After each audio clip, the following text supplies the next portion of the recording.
The Tolkien Road, Episode 123, The Lord of the Rings, The Last Debate. All right, go ahead. The Tolkien Road, the Tolkien Road, the Tolkien Road, the Tolkien Road, the Tolkien Road, the Tolkien Road, the Tolkien Road, the Tolkien Road, the Tolkien Road, the Tolkien Road, the Tolkien Road, the Tolkien Road, the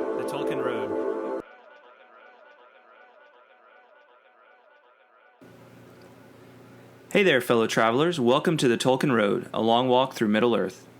On this episode, we continue our journey through The Lord of the Rings with Book 5, Chapter 9, The Last Debate. Before we get started, please head on over to iTunes and leave the Tolkien Road a rating and feedback. It's a great way to show your support for the show and takes less than a minute. You can also stop by TolkienRoad.com, learn about previous episodes, and say hey. Follow us on Facebook at Facebook.com/TolkienRoad and on Twitter via @TolkienRoad. Thanks for listening, and enjoy. Hello, everyone. Welcome to the Tolkien Road, Episode 123, Lord of the Rings, Book 5, Chapter 9, The Last Debate. Greta, how are you? John, what's up? I'm good. How are you? I'm doing well. How are you? Awesome. I'm terrific. How are you? Doing great. Awesome. Thanks for asking. No problem. Anytime. Special thanks to our executive producers, William Hutton and Justine Lloyd, as well as our other generous patrons. Yes, yes. You guys rock. Indeed. If you'd like to contribute to the Tolkien Road, visit us on patreon.com/Tolkien Road. Secret word, what we got going on? Okay, so our last secret word, or our most recent secret word, was indeed pineapples. And it was guessed correctly by Greg and Amanda both. Oh. But Greg got his guess in first. Oh. So, Greg, congratulations. You are the winner once again of the Secret Word Challenge. Gotta be quick on the draw. Gotta be super quick. So, Greg, let us know what you want next episode's secret word to be. And, as fate would have it, Greg chose today's secret word as well, because he guessed our last secret word. So. Right. Yeah. Because we skipped one in there because... Right. Well, we didn't skip one. We came up with one. Yeah, that's right. Yeah. We came up with pineapples. Uh-huh. Because I didn't get in touch with Greg soon enough to find out what he wanted the secret word to be. That's right. So, our secret word today is courtesy of Greg. And our next episode's secret word will also be compliments of Greg. There you go. Right on. So, yeah. So, listen up. There's a secret word today. Nicely done, Greg. Yes, well done. Alrighty. Yeah? So, yeah. Should we just ready to get jump this party right in? started? Let's do it. Let's do it. I'm like totally in the mood for a confab right now. As am I. Good. So let's do it. So, Book 5, Chapter 9. We have concluded with the Battle of Pelennor Fields. We've spent some time in the Houses of Healing. It's been a while since we really spent any time with Legolas and Gimli, though. Yes, that's right. Remember I asked you where they were, and we decided that they were off eating pineapples somewhere. Yeah. But that actually wasn't true. Yeah. But now we know exactly what they were up to. However, they kind of have a long confab in this. They do. Chapter. They do. There's a lot of confabbing going on. Yeah, most def. Yeah. So. Which I like. I like dialogue. Yeah, the chapter opens. The morning came after the day of battle, and it was fair with light clouds and the wind turning westward. Legolas and Gimli were early abroad, and they begged leave to go up into the city, for they were eager to see Merry and Pippin. "It is good to learn that they are still alive," said Gimli, "for they cost us great pains in our march over Rohan, and I would not have such pains all wasted." That's so great. Nice thought from Gimli. A very heartwarming thought. Man, I almost died protecting those people. I'm glad they're not dead. Nice to know they didn't go and get themselves killed after all the time I worked trying to keep them alive. You know, I can relate. Yeah. I think it's a worthy, understandable sentiment. Yeah. Yeah. I wouldn't expect Gimli to come right out and be like, "Oh, I'm so happy they're still alive. Those little knuckleheads." That's absolutely right. No, Yeah. You're right. Alright, so together the elf and the dwarf entered Minas Tirith, and folk that saw them pass marveled to see such companions. For Legolas was fair of face, beyond the measure of men, and he sang an elven song in a clear voice as he walked in the morning. But Gimli stalked beside him, stroking his beard and staring about him. "There's some good stonework here," he said as he looked at the walls, "but also some that is less good, and the streets could be better contrived. When Aragorn comes into his own, I shall offer him the service of stone rights of the mountain. and we will make this a town to be proud of." "They need more gardens," said Legolas. "The houses are dead, and there is too little here that grows and is glad. If Aragorn comes into his own, the people of the wood shall bring him birds that sing and trees that do not die." And, by the way, guys, they were just, under assault from the vast army of Mordor here, so... Right.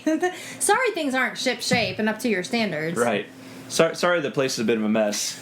We just had company. Right? Yeah. Some kind of not-so-nice company. Yeah. Yeah. So, they continue their conversation, kind of meandering about Minas Tirith. They meet up with Prince Imrahil briefly, and they find out that Prince Imrahil, or Aragorn, is looking to have a discussion with important people. Yeah. A little bit later. Mm-hmm. And, we jump into this conversation, to this scene where Legolas, I really like this scene where Legolas, they're back out in the field now, and Legolas looks out over the river, and he has this, kind of epiphany moment where he just, I want to talk about this. So, it says, "And now Legolas fell silent while the others talked, and he looked out against the sun, and as he gazed he saw white seabirds beating up the river. 'Look,' he cried, 'gulls! They are flying far inland. I wonder they are to me in a trouble to my heart. Never in all my life had I met them, until we came to Pelargir. And there I heard them crying in the air as we rode to the battle of the ships. Then I stood still, forgetting war in Middle-earth. For their wailing voices spoke to me of the sea. The sea, alas, I have not yet beheld it. But deep in the hearts of all my kindred lies the sea longing, which it is perilous to stir. Alas, for the gulls, no peace shall I have again under beech or under elm.'" And, Gimli and Merry and Pippin all give him a hard time over saying this. They won't have peace again until under beech or under elm. This is a great little scene. And this is a great scene because it brings together, some some themes from the Silmarillion, and we have in the Silmarillion the elves who are drawn to the sea. Right, they're drawn to the sound of Ulmo's horns. Right. Right. Yep. It goes way back into the story of the Silmarillion. Mm-hmm. And Legolas, of course, is a woodland elf. Right. He's a Sylvan elf. He's grown up in Mirkwood. Right. That's the land he lives in. He's the son of Thranduil, who is the king of Mirkwood. Mm-hmm. And so he's not used to the sea. Right. But here he is. He experiences the call of the sea for the first time. And he says he shall never have peace again. I have to wonder. I mean, I've experienced the sea, a great bit. I mean, ever since I was a kid, and I've always loved it. Mm-hmm. I've always loved being close to the sea. I have to wonder that if I was a grown man and experiencing the sea for the first time, if I wouldn't maybe feel about it the same way that Legolas did here. Yeah. Yeah. We were just like, this is wonderful and daunting at the same time. I don't know if I can be at peace again, in my normal captivity, in my normal habitat. You see what I'm saying? Yeah.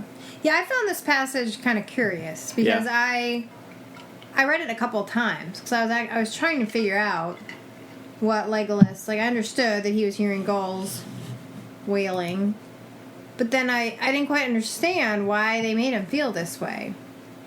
Well, I took it to be the call of the sea. Right? He says, "Then I stood still, forgetting war in Middle-earth, for their wailing voices spoke to me of the sea." The sea. Right? Yeah, but they're not anywhere near the sea right now. They're not far, right? And they've come from much closer to the sea, right?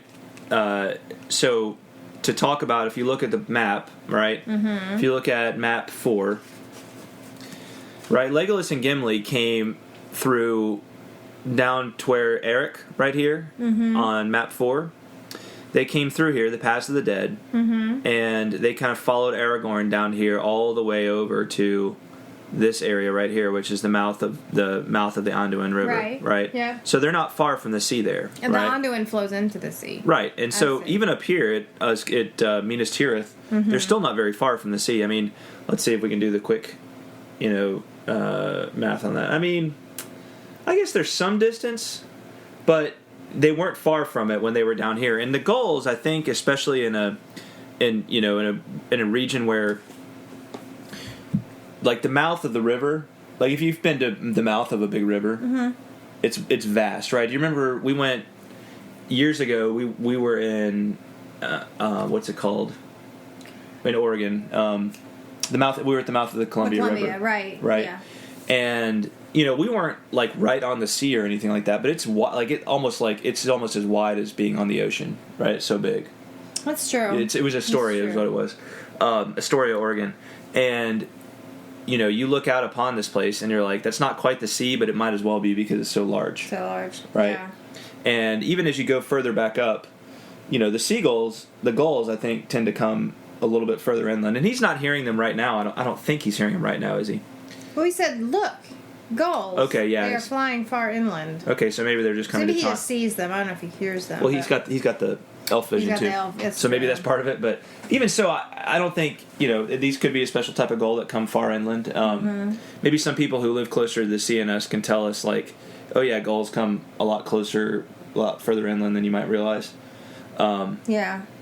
Yeah, I remember seeing. I can't remember exactly where, but I remember seeing them and being surprised about seeing them because I wasn't as close to the water. But I guess what I didn't understand is why he feels so uneasy. I guess that's what I'm not quite understanding. Like, what is it about this call of the sea that makes him feel like that they're never going to have peace again?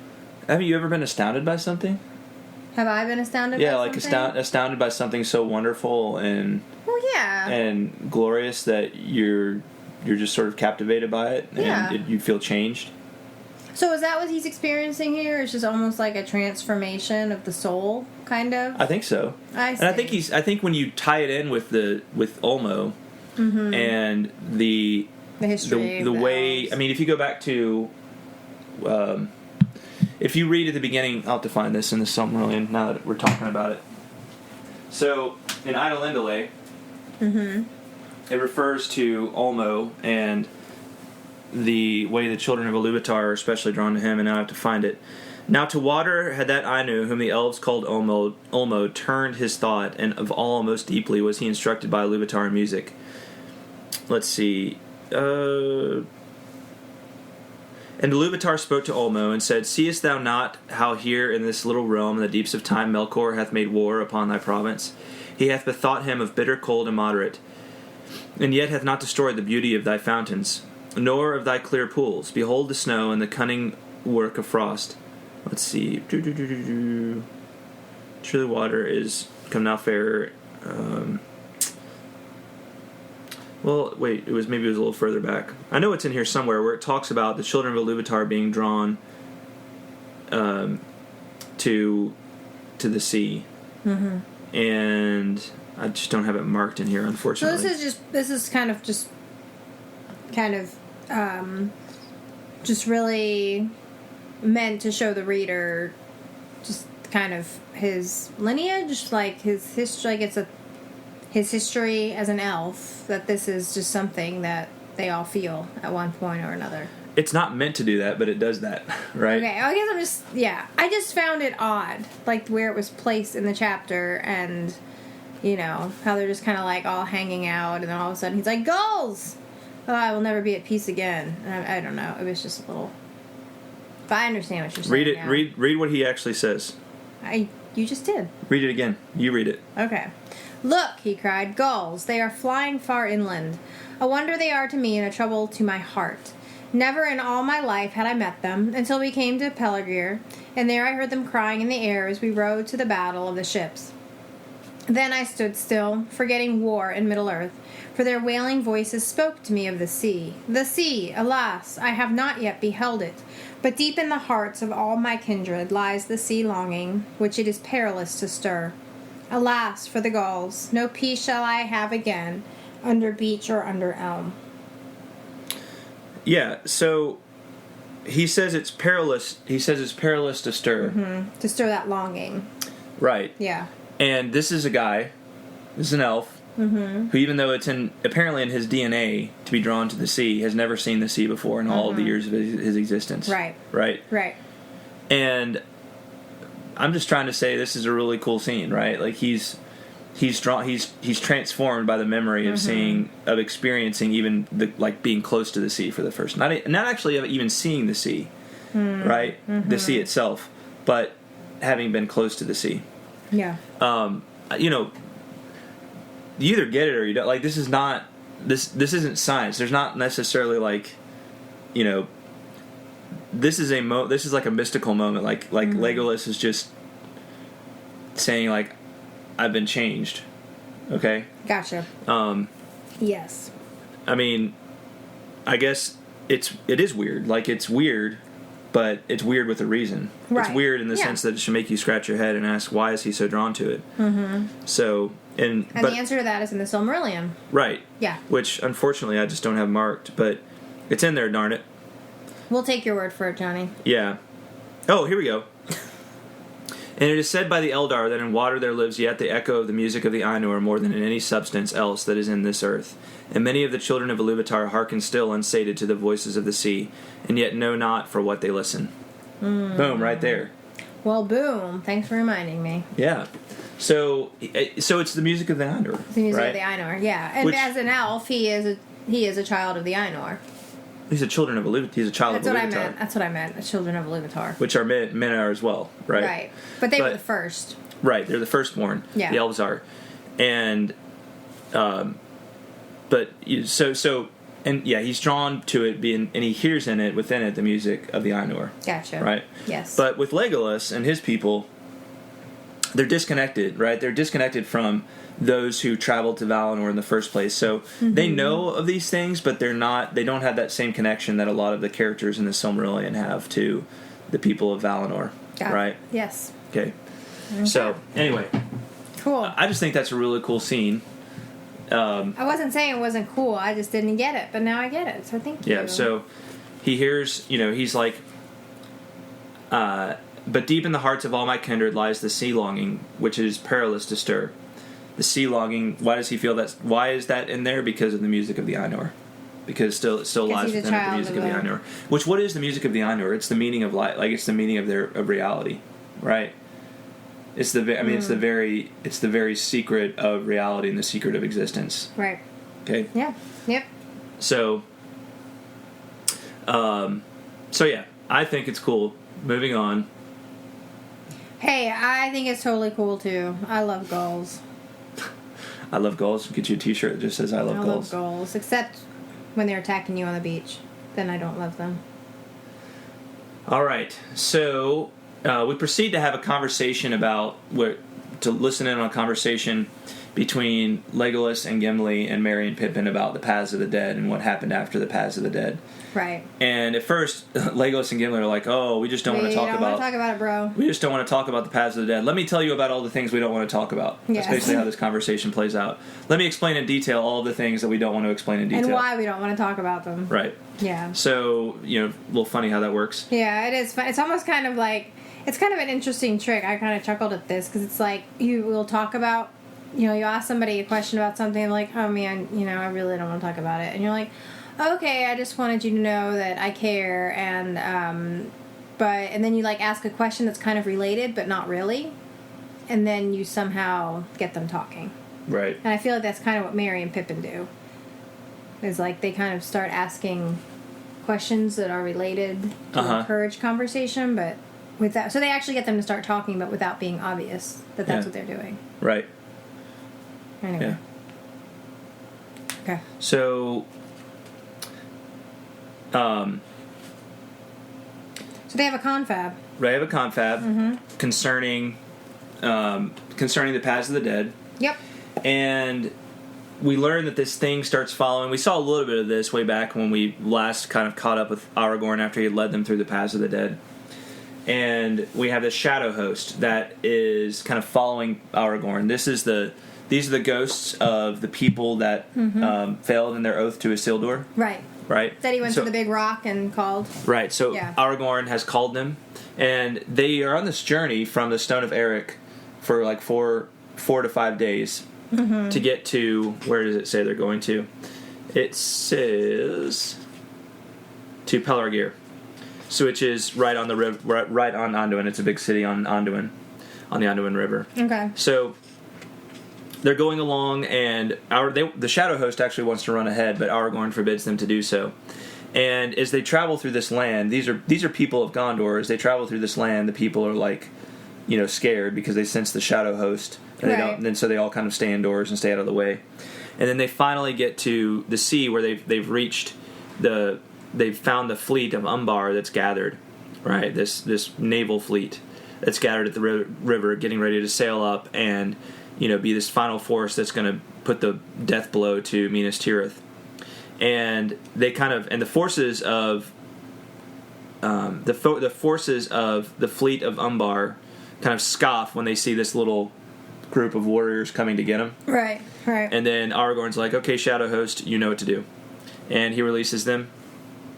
And Aragorn says, "Now come, by the Blackstone I call you." And suddenly the Shadow Host that had hung back at the last came up like a grey tide, sweeping all away before it.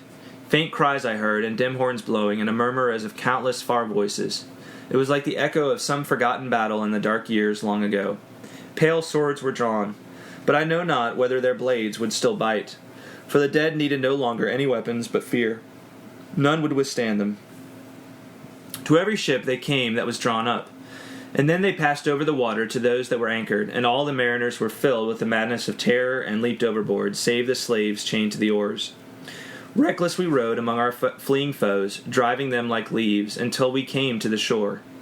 And then to each of the great ships that remained Aragorn sent one of the Dunedain, and they comforted the captives that were aboard, and bade them put aside fear and be free. Ere that dark day ended, none of the enemy were left to resist us. All were drowned or were flying south in the hope to find their own lands upon foot. Strange and wonderful I thought it that the designs of Mordor should be overthrown by such wraiths of fear and darkness. With its own weapons was it worsted. All right. So the Shadow Host. With its own weapons. Yes, with its own weapons was it worsted. Little touch of irony there. Indeed. Little irony shout out. So and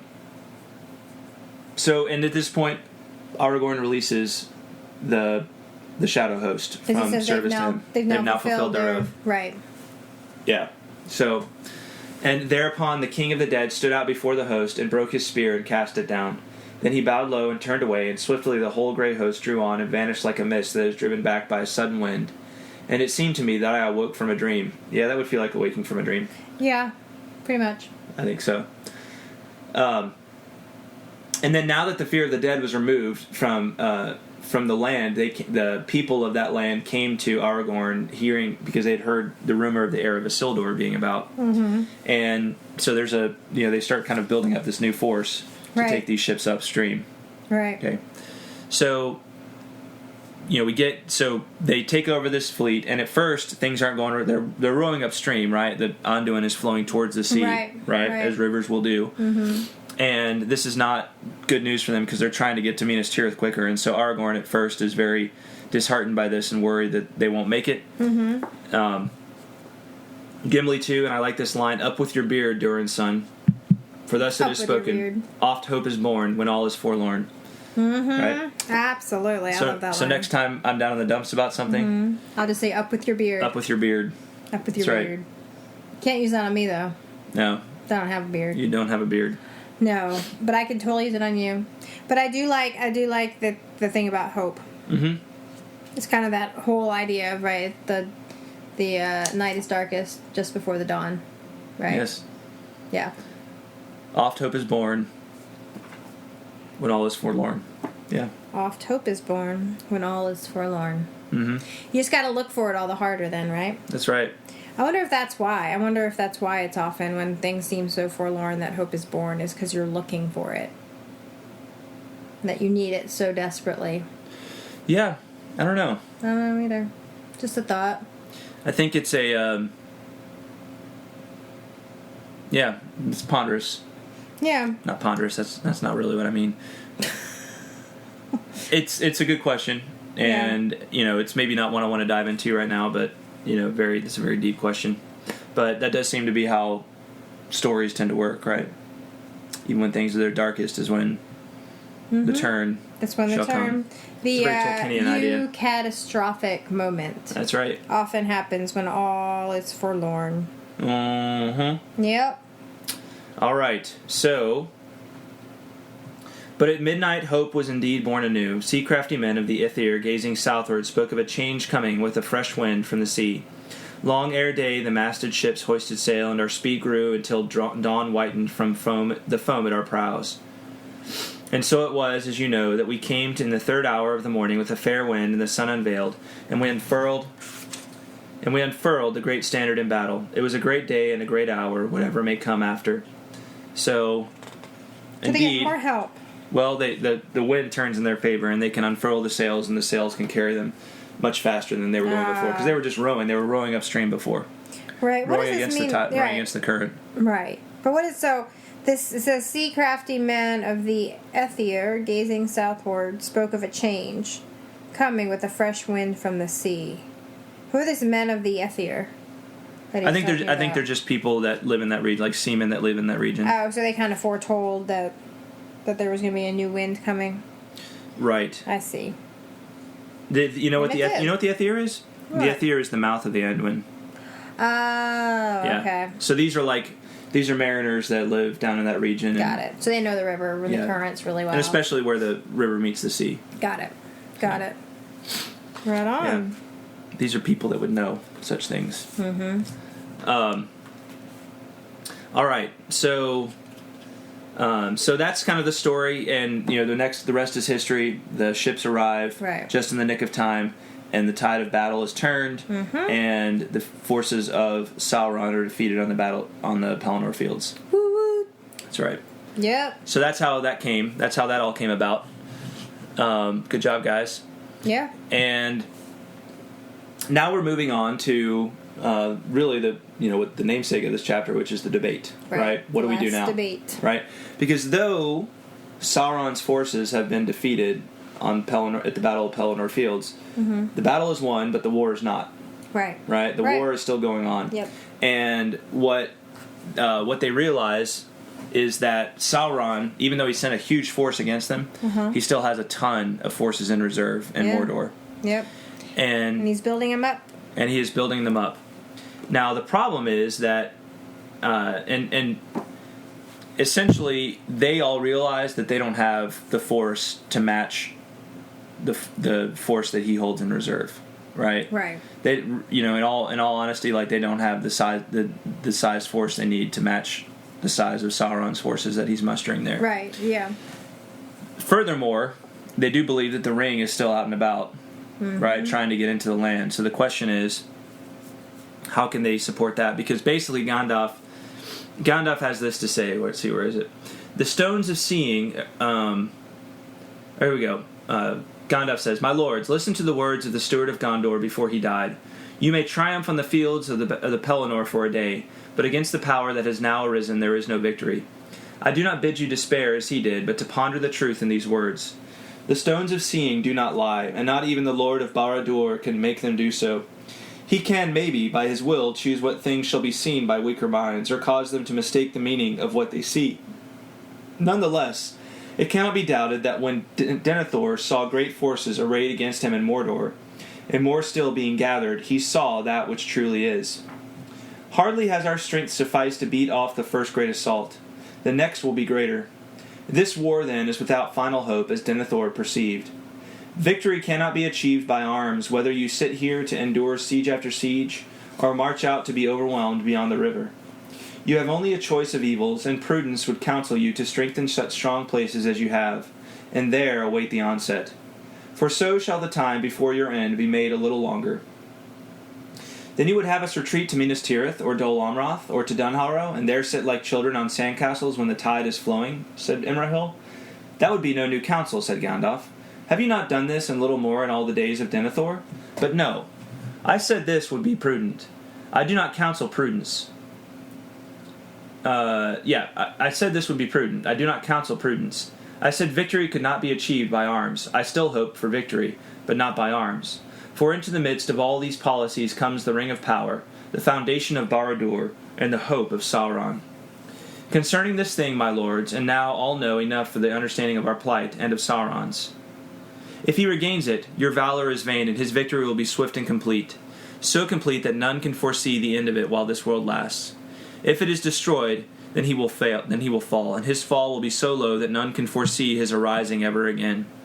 For he will lose the best part of the strength that was native to him in his beginning, and all that was made or begun with that power will crumble, and he will be maimed forever, becoming a mere spirit of malice that gnaws itself in the shadows, but cannot again grow or take shape. And so a great evil of this world will be removed. That's an interesting little point right there. Like, even if they should succeed in destroying the ring, Sauron is an immortal being, right? He's one of the Ainur. Yeah. Right? Yep. So he can't just be killed. Right? The best is that he'll be maimed forever. Well, he's put so much of his power into the ring that once it's destroyed, once the ring is destroyed, he'll essentially just be a shadow of his former self, right? Really unable to do much else, right? Other than just kind of find some corner of the world and just kind of gnaw on his own malice there. Yeah. Right. Yeah. Gnaw on his own anger and malice. Right. So, and it's just an interesting point to me. You know, he's not. Absolutely, This isn't a dude they're going to go kill. Right. Right. Yeah, and just be done with forever. Like he's always going to be around, in one form or another. But by destroying the ring, he's, like you said, he's much less powerful. So what Gandalf is pointing out here is that, look, we don't really have we can't take an army up against the army of Mordor right now and defeat Mordor. That's not going to happen. That would be an extremely vain way to go about it, and that's when Imrahil says, "So should we just go sit in our, just go sit in a stronghold and just wait for his forces to overtake us?" Right? And Gandalf says, "No, that's not what I'm counseling. Right?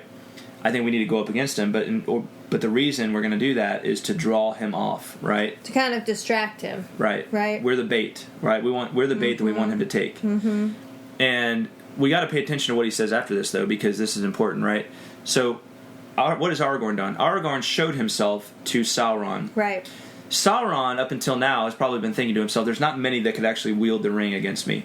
Right? There's others that could have the ring, and they could have great power just from having the ring, but it's really too powerful for them to wield. There's only a few figures, Gandalf, Saruman, Aragorn, and maybe a few others that could have wielded it successfully against Sauron. Right. Not that they should have, but that they could have. Right?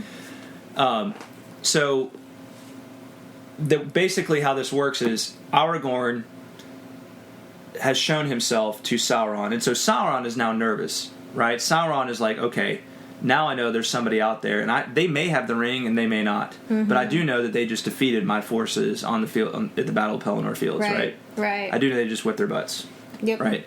So if they're coming against me with a force, that may be them miscalculating. Right, and saying, "Oh, we can go assail." That may be them getting a little too, uppity, right? And coming and saying, "Oh, we can assail you now." Yeah. So basically what they're trying to do is gamble that Sauron is going to come out with his full force to destroy their smaller force, right? Right. Basically, they want to draw this huge army he has in reserve in Mordor out, so that they can clear the land and basically clear the path for Frodo. Yeah. Right. Yeah. So that's the strategy they're going for here. So who is in on this confab here? We've got Gandalf, Aragorn, Imrahil, and Éomer, and then I think Legolas and Gimli as well. Legolas and Gimli are there too. Okay. I'm not sure. I don't think Merry and Pippin are here. I thought it was interesting, real quick, too, that no, I don't think they are. That they're actually meeting in a tent out on what was the battlefield. Right. Actually, hold on. No, I don't think Legolas and Gimli are here. Oh, I thought they were.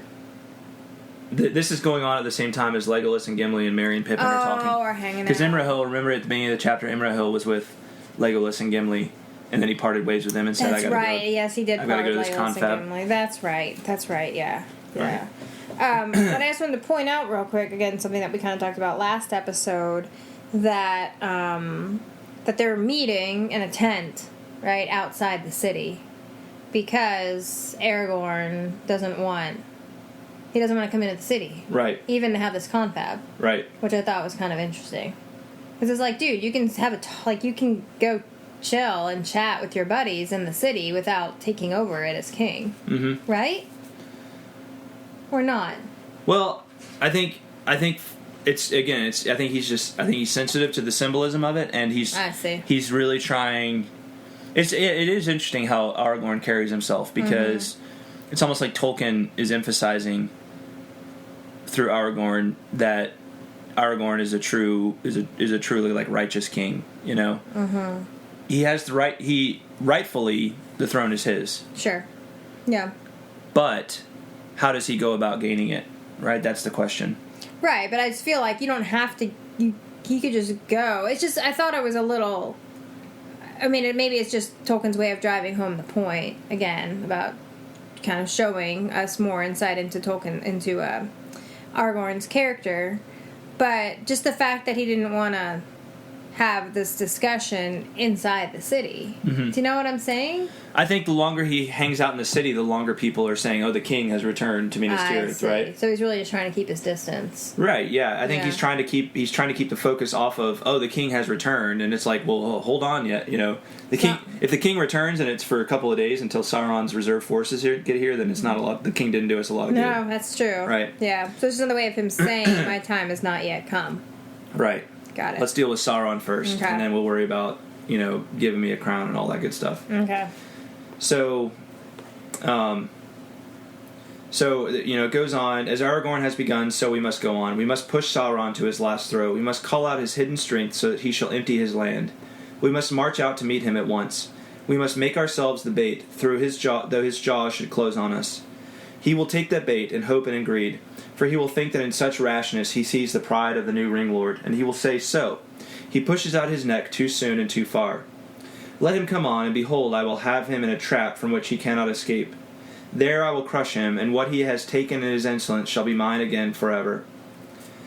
We must walk open-eyed into that trap with courage, but small hope for ourselves. For, my lords, it may well prove that we ourselves shall perish utterly in a black battle far from the living lands, so that even if Barad-dûr be thrown down, we shall not live to see a new age. But this, I deem, is our duty, and better so than to perish none the less, as we surely shall if we sit here, and know as we die that no new age shall be. So, they're essentially looking at this as I hesitate to call it a suicide mission, but they're not expecting to come out of it alive. Right. They're being very realistic about the whole thing. Right. This isn't a mission of despair, and that's the distinction I want to make. This isn't like a kamikaze attack. Right. And even that word, like kamikaze attack, you can say that the intent of those was to, kind of do what they're doing here, right? But sacrifice yourself and take down a big ship with one little weapon, right? Right. Yeah. But they have an eye to bigger things. This is not Denethor saying, "Oh, all hope is lost." They're not just maybe a little better than Denethor saying, "All hope is lost, and we're just going to go throw ourselves into Sauron's jaws and have that and just take as many down as we can." Right? That's not the goal. Yeah. The goal here is to clear the land so that Frodo. This is like, in football, this is like the screen, right? This is like the screen pass, right? You let everybody, you kind of let the defense come through to get the quarterback. The quarterback kind of falls back, the defense comes through, and then all of a sudden you got this little guy over here who's wide open for a pass. Yeah, right. Yeah, I was thinking the same thing. I was thinking of more like it's the fake handoff, right? Like it's the fake handoff.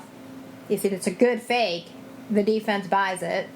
Goes for the guy that ends up not having the ball, right? So the quarterback or whoever else can. And the other guy just trots into the end zone. Right, exactly. Just walks in. Yeah. It makes the defense look kind of silly. Exactly. Yeah. Right. Yeah, everybody's over here kind of butting heads and everything, looking like that's where all the action is, but really the main action is going in. I've watched many a football game where even the cameraman has been fooled by a fake. Yeah. And you're like, where's the ball? That's not the ball. That was the fake. The ball's over there. Yeah. The good fakes fool the cameraman. So that's the plot here. That's the plan, and they agree to it. Aragorn won't compel anyone to go with him, but everybody's like, "Oh yeah, we're going." Yeah. And they actually have to have a conversation saying, "We've got to keep some forces here." Right. Not everybody can because go. there are other armies out and about that are against us right now. I don't completely understand who the army on their northern flank is, but apparently there is one. And so, like to the north of... Like a bad army? Yeah, like a bad army. Oh, okay. Apparently there is one. I'm not clear on who it is. Okay. But apparently there is one. And And so they're worried that we can't take too many people, because if we leave Minas Tirith completely unguarded, then somebody else can just come in here, and again, it'll kind of be done in vain as well, right? Right. So they decide they're going to leave 7,000 behind, and 7,000 are going on this battle. So basically 6,000. We got 4,000 men of Gondor, 2,000 of Rohan on foot, and then 1,000 of Rohan horsed. Right. So right. That's the army that's going here. There really didn't see. I know the chapter is called The Last Debate, but there really didn't seem to be a lot of debating going on. I feel like Gandalf just kind of laid down the law and was like, the only kind of pushback he got was that one thing from Imrahil about we're supposed to sit here like children on sandcastles. I feel like everybody else was just kind of like, okay, sure, Gandalf. Yeah, I mean, I think there's a little bit of debate. I mean, Éomer pushes back at some point. He says, but how is this? All is vain, you say, if he has the ring. Why should he think it not vain to assail us if we have it, right? So they are debating, right? They're asking questions about this strategy. Okay. Okay. I think they quickly realize it's the only one that makes sense. And look, it's like so far Gandalf has been right. It's true. You don't question a wizard. There's been a lot of people debating him so far, but he's been right so far. And I mean, yeah, maybe there could have been a little more debate here about kind of like there was in the Council of Elrond. We could have made this chapter a little longer. I'm not saying I wanted to make it longer. I know you didn't. I'm just saying that I was kind of geared up for knock him down, drag him out, debate, and here it just ended up being like a chill confab. Yeah. But it's fine. I wouldn't have questioned Gandalf. I would have been like, yes, sir, Gandalf. Yes, Gandalf. Whatever you say, Gandalf. I'll do whatever you want me to do, Gandalf. You're the man, Gandalf. Mm-hmm. You're always right, Gandalf. Sir, are always right, sir. Yes. All right. So 7,000, that's the magic number. That is the magic number. It's no longer 3. Newsflash, you heard it here first. Mm-hmm. 3 is no longer the magic number. It's 7,000. That's magic number. Yeah. All right. It is. It's a magic number. All right. Surely, he cried, this is the greatest jest in all the history of Gondor. Wait, who's he? This is Imrahil. Oh. That we should ride with 7,000, scarce as many as the vanguard of its army in the days of its power, to assail the mountains and the impenetrable gate of the Black Land. So might a child threaten a mail-clad knight with a bow of string and green willow. If the Dark Lord knows so much as you say, Mithrandir, will he not rather smile than fear, and with his little finger crush us like a fly that tries to sting him? No, he will try to trap the fly and take the sting, said Gandalf. And there are names among us that are worth more than 1,000 mail-clad knights apiece. No, he will not smile. Neither shall we, said Aragorn. If this be jest, then it is too bitter for laughter. Nay, it is the last move in a great jeopardy, and for one side or the other it will bring the end of the game. Then he drew Andúril and held it up, glittering in the sun. You shall not be sheathed again until the last battle is fought, he said. So he's just going to ride around with his sword. I guess so. Out of its sheath. Seems like kind of a pain. I do like this little note that Imrahil makes about 7,000 men being scarcely the vanguard of the army of Gondor back in the day, right? Yeah. Which you're like, man, that must have been a big army. Gondor must have been pretty amazing in its heyday. Yep. So. Indeed. Any other thoughts on this chapter? No, that was good stuff. All right, one more to go in Book 5. Amazing. Right. And that is the Black Gate opens. Dun dun dun. Alright, now what time is it? Oh, it's that time. You know what time it is. It's time for you to get a watch. Or maybe it's just haiku time. 1, 2, 3, 4, 5, 6, 7, 8, 9, 10, 11, 12, 13, 14, 15, 16, 17 syllables in haiku. 1, 2, 3, 4, 5, 6, 7, 8, 9, 10, 11, 12, 13, 14, 15, 16, 17 syllables in haiku. Oh. Nice. That's right. Alright, who's going first? Rock, paper, scissors, shoot. Rock, paper, scissors, shoot. Ah, you win. Alright, you go first. Me? Yep. Alright. Here's my haiku. Of Lúthien's line, the king returns, though the road ends not in Gondor. Nice. Shout out to my girl Lúthien. That's right. Mm-hmm. I like a little alliteration there going to. Mm-hmm. I try. A little alliteration. A little alliteration. Yeah. All right, here's mine. All right. Far beyond hope, the 7,000 march, as bait to snare the hunter. Ooh. Nice. I like it. Mm-hmm. It's really good. Thanks. I Not like as good yours as better. mine, but Yeah. thanks. Mm-hmm. I liked mine better too, if I'm being honest. Well, good. Yeah. But I like the bait thing. Thanks. It's good. Oh yeah, we have listener haiku, Right on. which is always awesome.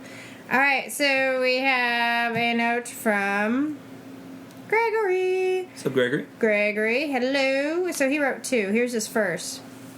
Both the elf and dwarf in the ride from Haunted Mount are made uneasy. He says, a couple things I noticed about this section. First, both Gimli and Legolas encounter something that unsettles them. Gimli, much to his shame, he thinks, is flat freaked out by all these dead peoples. When Legolas hears the gulls, the longing for the sea is awakened in him, and he feels he can never rest easy again. Not sure if there is a greater significance to this or not. Oh, but there is. Yes. And now you know what it is, because we talked about it. Mm-hmm. Yes. I'm glad I wasn't alone in my feelings about that, though. Greg goes on, he says, second, this whole battle seems in one sense a reverse of Helm's Deep.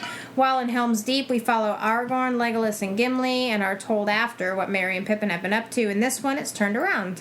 We follow Right. Merry and Pippin and learn later what the others have been doing. Nice. Yeah. Good observations. Very, very good. I like the Very bit good. about, I didn't think of that with Gimli and him being unsettled by the paths of the dead. Yeah. And all that jazz. Yeah. Yeah, good observations. I like that. Very good. As usual. All right, you want to read the second one? Sure. Lasting victory comes not by weapons, but by doing your duty. That's Nice. right. Doing your duty. It'll never fail. Mm-hmm. This I like what he says. So Gregory brings, he calls out something that Gandalf said. I don't think we talked about, but I think it's worth noting. He says, I do like Gandalf's lines, yet it is not our part to master all the tides of the world, but to do what is in us for the succor of those years wherein we are set, uprooting the evil in the fields that we know, so that those who live after may have clean earth to till. What weather they shall have is not ours to rule. It's good stuff. Most deaf. Yeah. Prepare the earth, right? Do what you can. But the weather is really out of your control. That's right. So, Yeah, great stuff. Amazing. Good to hear from you as always, Gregory. Thank you. Uh-huh. So we have a note from Mary Grace. What's up, Mary Grace? Mary Grace. She has 2. I'll read her first one, you read her second. I'll read her first one, you read her second. Okay, here's Mary Grace's first haiku. Thither to the sea that calls elven heart to go, home beyond the west. Nice. Yeah. So our listeners enjoyed that little section about Legolas and the gulls, too. Final debate of lords. How will it end? Good or ill? And where is the ring? Nice. Lots of questions. Good stuff, Mary Grace. Mm-hmm. Thank you. Thanks, Mary Grace. Thank you. And then we have one from Amanda. Hey, Amanda. Amanda, she says, it's sad to see that we're so close to going back to Frodo and Sam. I definitely enjoyed the adventure of the rest of the Fellowship better. Interesting. Nice. Well, here's her. I'll let you read her haiku. Stories of the war. Gandalf expounds mysteries. Hope lies with halfling. Nice. Some more alliteration. Uh-huh. Yeah. Most deaf. Awesome. Thanks for writing, Amanda. Good stuff, Amanda. Good to hear from you. As always, that's all we have for from our haiku. But I wanted to read this note real quick that we got from Dr. Hutton. What's up? What's up? I guess he's back from Europe. We haven't heard from him in a while. Cool. But he says he's a little behind. He's catching up. And he just finished. He says he enjoyed our discussion about kennings in episode 119. Awesome. He says he has a couple of funny stories here. He says it reminds me. Okay, can you remind us what a kenning is again, real quick? A kenning is a word where it's like two simple concepts combined to form one new one, but it'll sound like caveman speak in a lot of cases. Okay. Okay. The one I hear a lot. Excuse me, I'm gonna sneeze. Oh, God bless you. Thank you. So a kenning would be sky candle for the sun. Gotcha. That's right. That's right. Yeah. Or, let's see, we probably have some that are just native to English that we don't think about as being kennings. But they're like compound words, basically, right? Okay. That form some new concept. Gotcha. I mean, so like backpack, right? No, it's a pack that you wear on your back. Right. That would be, I mean, that the idea there is of a kenning. We just don't have another, I guess some people might call that like it's not a poncho, what is it? A knapsack or something like that, right? Yeah. But, so we might have other words for it. Mm-hmm. But one word for it would be backpack. Okay. Gotcha. But yeah, sky candle is a good example. That's what a kenning is. A kenning is like a compound word that, that almost sounds like caveman speak that, signifies some other concept. Okay. Some other thing. Gotcha. So Dr. Hutton writes, it reminded me of the signing chimpanzees at Central Washington University, where I got my undergrad degree in philosophy. He said, Washu was taught American Sign Language, and she taught other chimpanzees chimpanzees, and they could communicate with each other and us humans using sign language. Wow. It says, one day my biology class got to tour the facility, and one of the chimps pointed at a girl and signed, beautiful. Being careful not to show my teeth, which is a sign of chimpanzee aggression, I smiled at the chimp and signed, yes, back to the chimp. So cool. And then he also has this other story where he says on their birthdays, the chimps all get a special dinner, including rice with soy sauce. The chimps have no sign for soy sauce, so they combine two signs, rice and drink, to make their own kenning. Quite remarkable. Wow. Isn't that cool? That is cool. Chimps are super smart. Yeah. That is really neat. Oh, very cool. Yeah. Thanks for sharing that, Dr. Hutton. That would be a pretty cool experience to be able to work with chimpanzees like that. Yeah, absolutely. Absolutely. I think that would be really cool. Although I think they can be mean. So you can't. They are animals. They're animals, yeah. But I think some people keep them as pets. Human beings can be pretty mean too. Well, yeah, no, absolutely. You just have to be smart. I don't think you can keep one as a pet. I don't think you could. You know what? I'm thinking of orangutans. Never mind. Well, there's like monkeys and that kind of thing that some people can keep as pets, but not chimpanzees. I don't know. I don't know. You know what? Come to think of it, you probably can. I just feel like there's got to be laws or something about it, because I feel like that could be easily sort of. Yeah. I don't know.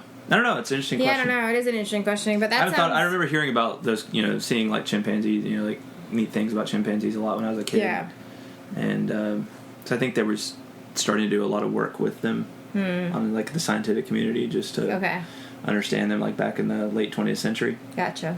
When we were growing up, and so it's cool stuff. It is. It's really cool. Makes me kind of want to go back and read about it now. I feel like I would appreciate a lot more of it now. Being older. Well, just kind of being more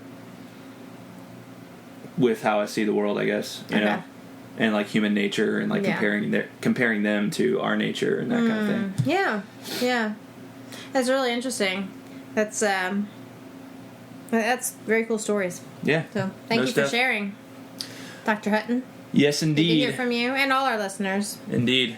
Anything else? No, that's it. All right. Well, that's a wrap. Next one is The Black Gate Opens, Book 5, Chapter 10. Have your haiku in by Wednesday evening of the coming week, which is, what day is that? The 19th or something like that? No, 20th. 20th.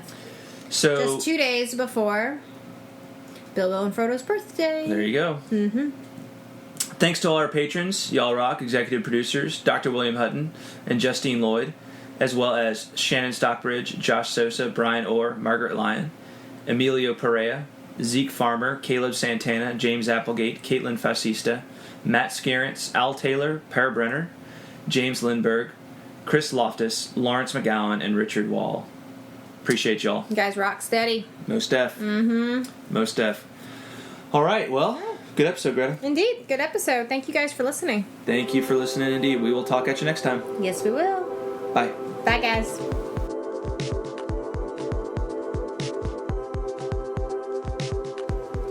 Please remember to check out truemyths.org and tolkienroad.com for show notes and plenty of other Tolkien goodness. Also, if you're enjoying the podcast, please leave the Tolkien Road a rating and feedback on iTunes. and consider supporting us financially via patreon.com/TolkienRoad. On our next episode, we'll continue our journey through the Lord of the Rings with Book 5, Chapter 10, The Black Gate Opens. Please send haiku or other correspondence to TolkienRoadPodcast@gmail.com. Thanks for listening, and until next time, the road goes ever on.